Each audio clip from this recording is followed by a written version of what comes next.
মুসা নবী সিজদায় পড়ে কয় মালিক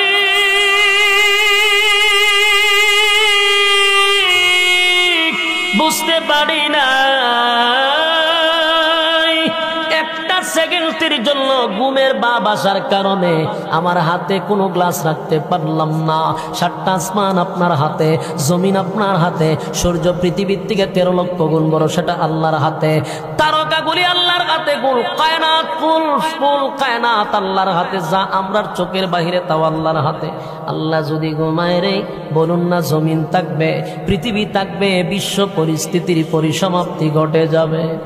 ঠিক এই যুবক ভাই, এই জন্য আল্লাহ বলেন লা তাখুযুহু সিনাতুন ওয়ালা নাওম।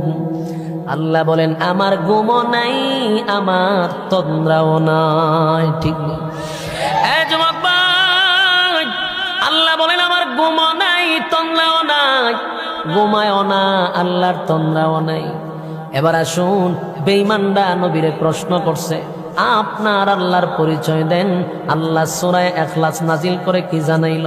কুল হুয়াল্লাহু আহাদ। নবী আপনি বলুন আমি আল্লাহ একক, অদ্বিতীয়, আমার কোনো সাথী সঙ্গী নাই, আমার কোনো ইলাহ নাই, আমি একাই আছি, আমি চিরঞ্জীব। এবার আল্লাহ বলেন আল্লাহুস সামাদ। আপনি বলুন আমি অমুকাফেক্কি, আমি কারো উপরে নির্ভর করি না, আমি কারো উপরে ডিপেন্ড করি না। আল্লাহুস সামাদ, আমি অমুকাফেক্কি। এরপরে আল্লাহ বলেন লাম ইয়ালিদ ওয়া লাম ইউলাদ। আল্লাহ বলেন নবী জানায়া দেন আমি আল্লাহ কারো কাছ থেকে জন্ম নেই নাই গো, আমি আল্লাহ কারো কাছ থেকে জন্ম নেই নাই, জন্ম দেই নাই, জন্ম নেই নাই, জন্ম দেই নাই। এই কথাটা স্পষ্ট জানায়া দেন। ওয়ালাম ইয়াকুল লাহু কুফুয়ান আহাদ। নবী আপনি জানায়া দেন আমার সমতুল্য কেউ নাই, আমি আল্লাহ, আমি আল্লাহর সমতুল্য কেউ নাই। সূরা ইখলাস নাজিল করে তাদের দাঁত ভাঙ্গা জবাব আমার আল্লাহ দিয়া দিছে। জোরে কোন সুবহান। বলুন বেঈমানরা আল্লাহর পরিচয় পাইছেন? কথা কইন না দি পরিচয় পাইছে? তাদের জবাব আল্লাহ দিয়া দিছে। তাহলে আমরা সূরা নানে কয় ভাগ করছিলাম? 3 ভাগ। কয় ভাগ আলোচনা হয়েছে? 2 ভাগ। প্রথম তার নাজিল হওয়ার কারণ, এরপরে তার সরল তরজমা, এখনের ভাগ হলো এটার ফজিলত। এটার কি ফজিলত?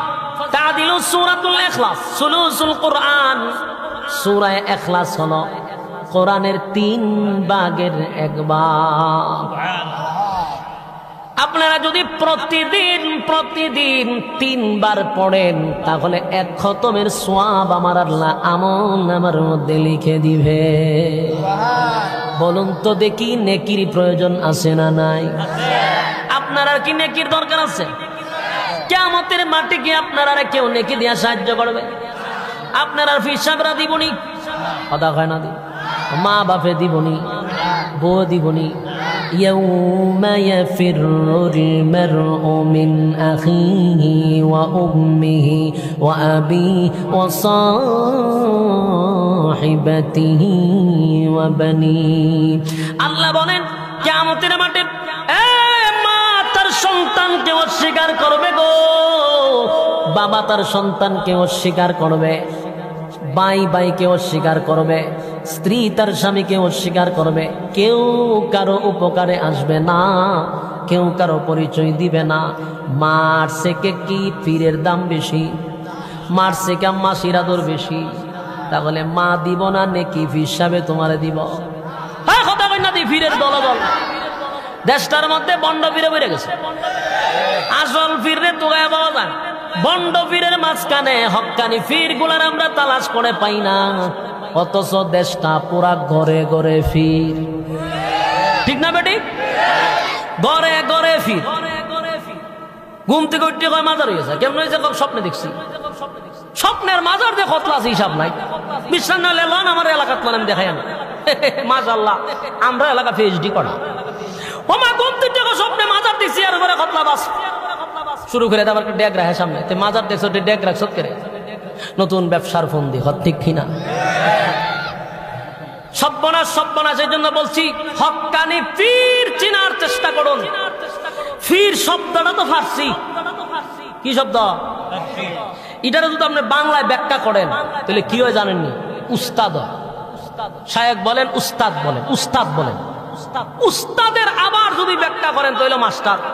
কথা না বাংলা থেকে। তার মানে মূল কথা হলো উস্তাদের কাজ হলো শিক্ষা দেওয়া।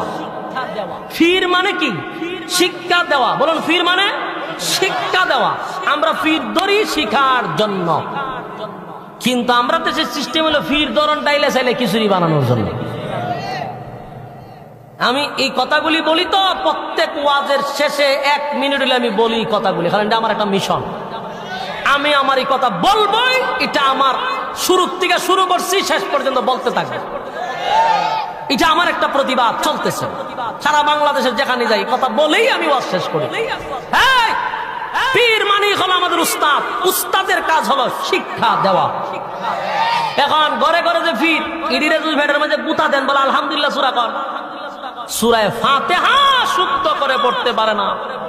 ইমামতির যোগ্যতা নাই, ইমামতির যোগ্যতা নাই, হে হয় এখন পীর। বেডা বেডি জড়ায় জড়ি এক কান সব মাখায় আলায়। শুরু হয় সেজদা, শুরু হয় বন্যামি। ঠিক নেই? এই অন্ধকার থেকে জাতিকে বাইর করে আনতে হবে। নীরবে মানুষের ঈমান নষ্ট করতেছে। আমি মনে করি প্রত্যেক জায়গায় এই ব্যাপারে সতর্ক হওয়া দরকার। আমরা বয়ান উচ্চাপ এক একজনের টপিক তো এক এক রকম থাকে। আমি সাধুবাদ জানাই, কারণ এক একজনের বয়ানের তবিয়ত একরকম না, ভিন্ন ভিন্ন লাইনের আছে। এক একজনে এক এক সাবজেক্ট নিয়ে বয়ান করে। কিন্তু আমার কথা হলো এই বিষয়টাও আমাদের একটু ভাবা দরকার, কারণ আমরা অন্য সাইডে যা ঈমান নষ্ট করতে মানুষকে দেখি, এর থেকে 1000 গুণ বেশি ঈমান নষ্ট করতেছে তথাকথিত নামদারি ভণ্ড পীরগুলা। মানুষকে শিরিক শিখাচ্ছে, মানুষকে মুরশিদ বানাইতেছে, মানুষকে বেঈমান বানায়া কবরে নিতেছে। এরা বড় ভয়ঙ্কর। এরা নেক্সট সুরতে মানুষকে ধোঁকা দিয়ে যাচ্ছে। একদিকে মানুষের চাল ডাল ডিম মুরগ সব খাসি আছে, আর বদ্দিশান দরবারে নিয়ে জমা করে, অন্যদিকে এগুলার বিনিময়ে মানুষকে জাহান্নামে নেয়। এই জন্য আমাদের হক্কানি পীর বুজুর্গরা সামনে আগায় নেওয়ার দরকার। তাদেরকে আমরা প্রমোট করা দরকার, এদেরকে আমরা সামনের দিকে নিয়ে যাওয়া দরকার, কারণ এই ভণ্ডদের কারণে আমাদের হক্কানি পীরগুলা বিলুপ্ত হয়ে যাচ্ছে। বাস্তব না বাস্তব? আর যত পীর মাজার আছে সব রাস্তার কিনারা। কেরে রে এটি ভিতরে গিয়ে মরতে পারলো না, এটি রাস্তার কিনারায় মরে খা। কথা কই না দি মরলে ভিতরে মর, রাস্তার মানুষ করে যে আমি রাস্তার কিনারা। বাস্তব না বাস্তব? রাস্তার কিনারা মরসকে। পীর শব্দ যদি আমরা ব্যাখ্যা করি তাহলে আমাদের উস্তাদ হয়। উস্তাদের কাজ হলো শিক্ষা দেওয়া। উস্তাদের কাজ কি? শিক্ষা দেওয়া। এদের যত পীর আছে জিগাইবেন, ভাই সাহেব কোন মসজিদ আছে? হ্যাঁ মসজিদ, মসজিদ নেই, খান খাতে আছে। জুতা দামার এর খবর, তুই খান খাতা খোঁজ করে। শিক্ষা দেওয়ার মতো যোগ্যতা নাই, ইমামতি করার যোগ্যতা নাই। সূরা ফাতিহা উনলে শয়তান একটা দৌড় মারে, শয়তানের ডিস্কো, শয়তানের তেলাওয়াত না ডিজে গানের আয়োজন করে আর নাচে মাগ গোমা। যে তেলাওয়াত করে কোরআনের বাইরে সব, একটা কোরআনের ভিতরে নেই। বাস্তব না বাস্তব? যুবক ভাই বলুন, আমরা যদি সময়টা অপচয় না করি, নেকির দরকার আছে না নাই? হাসরের মাঠে আপনারা ফিরে নেকি দিব? ফিরে নেকি দিবে না, মা চিনবে না। ইয়াউমা ইয়াফিরুল মারউ মিন আখিহি ওয়া উম্মিহি ওয়া আবি ওয়া সাহিবাতিহি ওয়া বানি। মা পরিচয় দিবে না।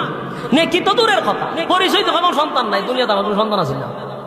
কিসের কারণে? নেকি দেওয়ার ভয়ে। মা যদি না করে তোর ফিরে দিবনি। সাবধান এ যুবক ভাই, আমাদের নেকির প্রয়োজন আছে। নেকির প্রয়োজন আছে না নাই?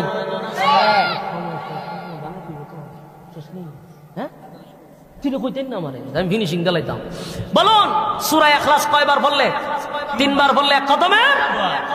আজকের থেকে 3 বার পড়বো তো ইনশাআল্লাহ। 3 বার বললে এক কদমের সওয়াব। 10 বার যদি পড়েন জান্নাতে একটা বাড়ি হইবেন। সুবহান। আর সব সময় যদি সূরা ইখলাস পড়তে থাকেন, ইজ্জত আর সম্মান আল্লাহ বাড়ায়া দেবে। আমার কথাগুলির উপরে বলনেওয়ালা শুননেওয়ালা উভয়কে সহি আমল করার তৌফিক দান করো, আমিন। আসসালামু আলাইকুম ওয়া রাহমাতুল্লাহ। আমার মাদ্রাসার দাওয়াত আগামী ফেব্রুয়ারি মাসে